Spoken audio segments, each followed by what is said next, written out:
Hello and welcome back to Chat About It, Don't Shout About It with me, Rachel, the Queen of the Woke, as crowned by one of my haters. Please feel free to hit the sub button and join us here. Thank you to everyone who has joined us already. Deliveroo, Just Eat, and Uber Eats are three delivery clients here in the UK, and I work for them in addition to doing my other self employed jobs. I will start by saying that I know that there is an undercurrent of delivery couriers that make this job horrible for the rest of us and for the customers because of things like petty theft, rented accounts, pushing past the female riders in the queue to collect their order, illegal immigrants, illegal bikes, ignorance of the traffic laws, and how they actually speak to restaurant staff. That needs to be stamped on, and I have actually seen it within the Deliveroo app mostly. The improvements have been there, but they have been minimal, but they are working on it. Now, for some background on me. I started Deliveroo when it was extremely well paid. When I joined, the base pickup fee, so the initial base pickup fee for just going like less than zero point 0.1 of a mile, 0.1 of a mile, excuse me, was £3.50.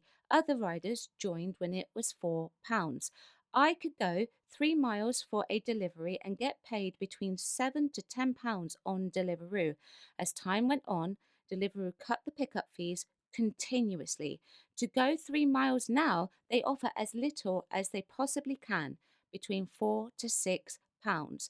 I used to be able to take 10 deliveries and get between £38 to £45.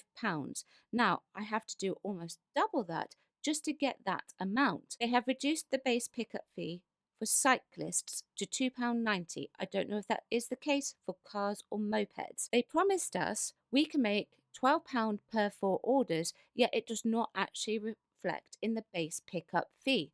In order to get that £12 at £2.90, we have to take 5 orders.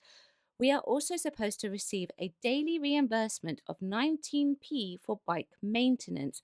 I believe that that should actually be paid separately and not actually hidden within our fees. If you did one base fee order on Deliveroo, and that's the only order that you did all day on that particular app, then you have to take off 19p from the £2.90.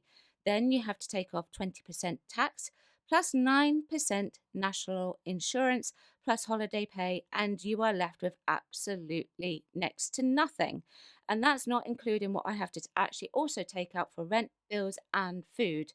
Deliveroo is not actually, so I have an article from The Guardian here. Delivery apps urged to lift lid on black box algorithms affecting UK couriers. Campaigners call for transparency from Deliveroo, Just Eat, and Uber Eats about how decisions on pay and jobs are made. Takeaway delivery apps are facing pressure to crack open the black box algorithms that govern the work of more than 100,000 couriers in the UK and reveal more about how decisions are made on pay and access to jobs. Coalition, including the TUC, Amnesty International Couriers Union, and the campaign group Privacy International, claimed the opaque use of algorithms is automating exploitation.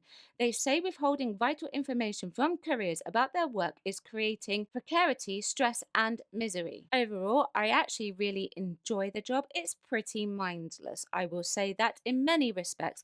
I'm by myself, I'm out and about, and I just crack on with it.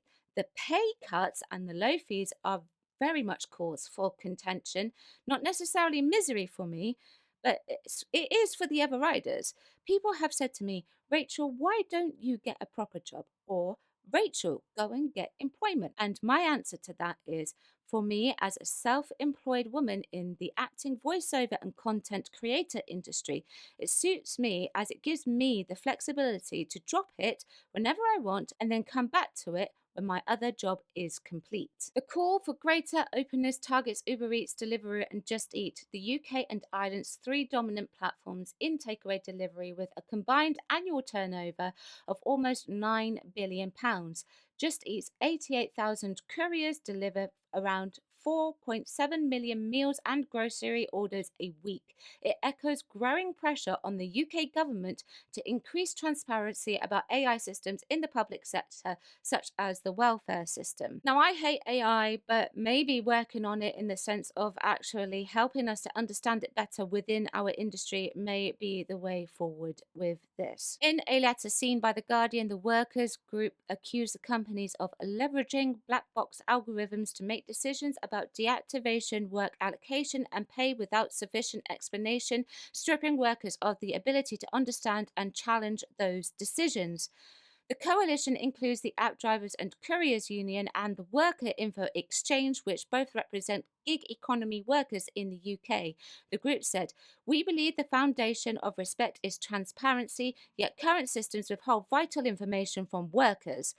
The companies say they do provide information to their couriers, but Jonah, a legal officer at Privacy International, said for workers should not be expected to play a game that they don't know the rules for. Too often, workers are left in the dark about reasons why they have been fired, underpaid, or that they've been discriminated against as more and more decisions impacting them are made by algorithms, he said.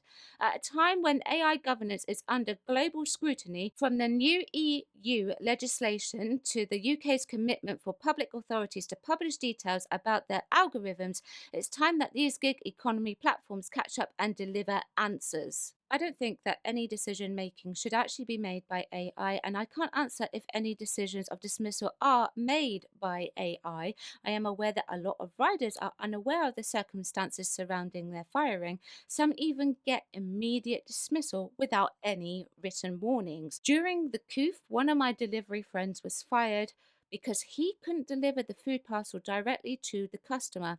This customer was in hospital, and the hospital ruling at the time was no visitors or outsiders. I've reason to believe that the AI algorithm requires work, as the pay for each order is actually different from rider to rider. We could all be standing in a group, and this order that comes through comes to one rider for £2.90, it goes to another for £4.50, then it goes to another back to £2.90, and then it goes to the final one for £7. Something ridiculous like that. The article also talks about AI and the government as well, but I've actually moved on to the next bit. In this case, I have linked the article below should you actually wish to read it to yourself, but this bit is the most relevant to the video. Deliveroo calls its algorithm Frank and describes it as made up of machine learning technology which predicts the timings of every order and says it is designed to help riders make more deliveries and therefore make more money. A spokesperson for the company said its website carried information for riders about how the algorithm offers, orders, and calculates fees, receives information when they sign up, and can raise questions with support staff who can escalate them to data protection officers. The termination of riders' accounts as a result of suspicious activity was subject to review by a human and was not automated, they said. Deliveroo is the busiest app. I won't lie about that. But we go further for less nowadays. The orders take longer, so the fee does not actually make the minimum pay floor, and we earn less than minimum wage in a lot of circumstances with regards to how much we actually take on Deliveroo, and it's just overwork now. Some riders seem fine to work for pittance, but they also forget that this is the UK and our pound to them is also a lot of money, but it's not worth anything much here in the UK. We take our legal obligations regarding transparency and data protection very seriously and see this as a core point of treating riders with dignity and respect, the spokesperson said. We understand that effective communication about this and the systems that support Deliveroo's business operations are an important element of our relationship with riders. Just Eat said its couriers earned more than the London living wage for the time that they are on an order. A spokesperson said, "We maintain an open dialogue with our courier partners through regular communications, including face-to-face events across the country called street meets, where we invite and share feedback on issues that are important to them." Uber was approached for comment. The article does not actually include any quote from Uber Eats whatsoever. Now, Just Eat is the best paid app for sure. However, it is all shift based. So if it's not busy, then you actually don't make any money. However, they pay you to go to the restaurant, they pay a wait fee for over a certain period of time, and they pay you to go to the customer. You also know your mileage in advance and what money boosts you actually have. And they do provide a basic fee breakdown for each order after you have completed it. However, what they don't actually provide you with is what the contents of the order is actually going to be. And they don't provide it in advance, they don't provide it when you go to pick it up, and you don't know unless you actually look at the customer's receipt before handing it over to the customer what exactly is going to be in that order. So that means when you go with the knowledge of actually you're going to be taking this order but you don't know what's in it, you have no idea if you are going to be physically breaking your back, so to speak. And that's just like a metaphorical way of speaking. The orders do get really heavy, and the shops are aware that you can actually get a second rider to come and help you with that order, and they will actually go ahead and they will do that for you. But it would actually be nice to know in the actual app what we are actually going to be taking. Now, Deliveroo does actually tell us what we are going to be taking. However, we don't actually know what it is until we actually get to the restaurant. So we have to go to the restaurant first, but we still get that transparency even when we get there. Now, if we choose to actually reject the order, we will not actually be paid at all, anything at all. Whereas Just Eat will actually pay you even if you've rejected the order but you've gone to the restaurant. They will pay you for that. Deliveroo doesn't do that. Uber Eats doesn't do that. Deliveroo claims that it pays riders to go to the restaurants. However, when there is a £2.90 base fee for cyclists, does that actually include the restaurant travel fee? It doesn't, I don't think. At least it doesn't appear that way to me. Now, it may be actually something that they give to mopeds and cars, but there is no actual transparency on that. And they just reiterate the same claim over and over again. It doesn't matter whether or not you have a cyclist, a moped, or a car account. They will just say, this is what it is. That's what they claim. Anyway, I will say it like that. Now, Uber does actually provide a basic breakdown within the app with regards to fees. And Uber is the only app that tells you in advance, once you've accepted the order and before you go to the restaurant, what exactly you are expected to be taking. So that is an absolute plus. I really like that actually about Uber.